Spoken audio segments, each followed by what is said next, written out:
Donc nous voici pour le deuxième cours de mathématiques qui portera sur les intérêts.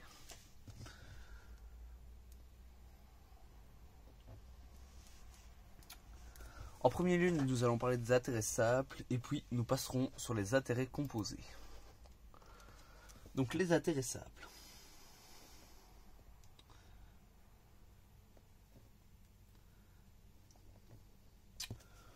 Pour les intérêts simples, nous avons deux trucs à calculer.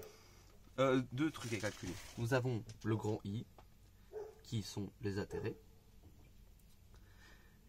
et VA, la valeur acquise.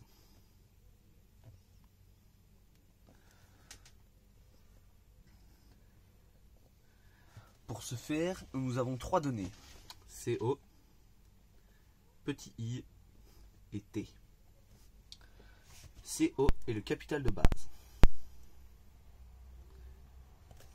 I, c'est le taux. Quant à T, c'est le temps. Pour calculer I, nous allons faire une formule très simple qui consiste à multiplier CO par I par T. Et pour calculer VA, nous allons faire CO plus CO fois I fois T. Toujours très simple. Dans cette formule, CO se comptera toujours en euros. I se calculera en décimales. Donc vous arriverez avec quelque chose comme 20%. Cela donnera 0,2. Si vous arrivez avec 6%, cela donnera 0,06. Pour le temps, c'est un peu plus compliqué. Il y a plusieurs cas de figure. Premièrement, si le temps est en années, vous mettrez juste le nombre d'années.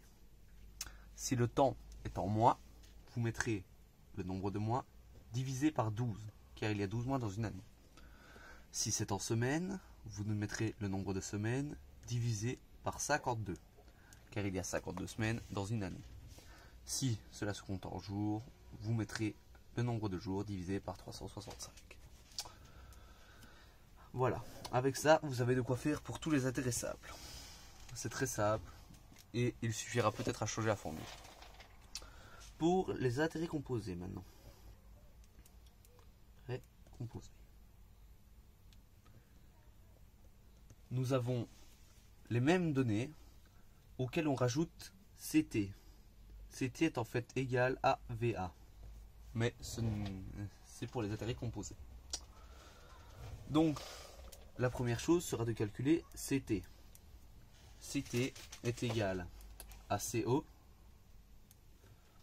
fois 1 plus I exposant en T. T revient à la même chose que ça et I à la même chose qu'ici. Une fois que vous avez cela, vous pouvez calculer le grand I. Pour ce faire, il suffit de faire CT moins CO. C'est toujours très simple.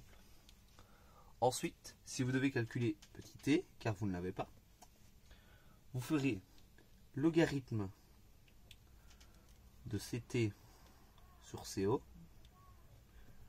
divisé par logarithme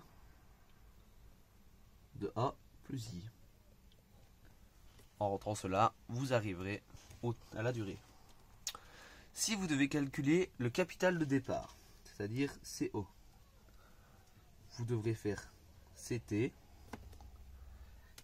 divisé par 1 plus I exposant T. Pour finir, si vous devez calculer petit i, il vous suffit, la formule est un peu plus compliquée, il vous faudra faire racine carrée de CT sur CO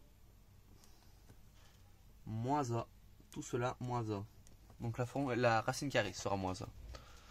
Et voilà, c'est comme ça que s'achève notre cours sur les intérêts.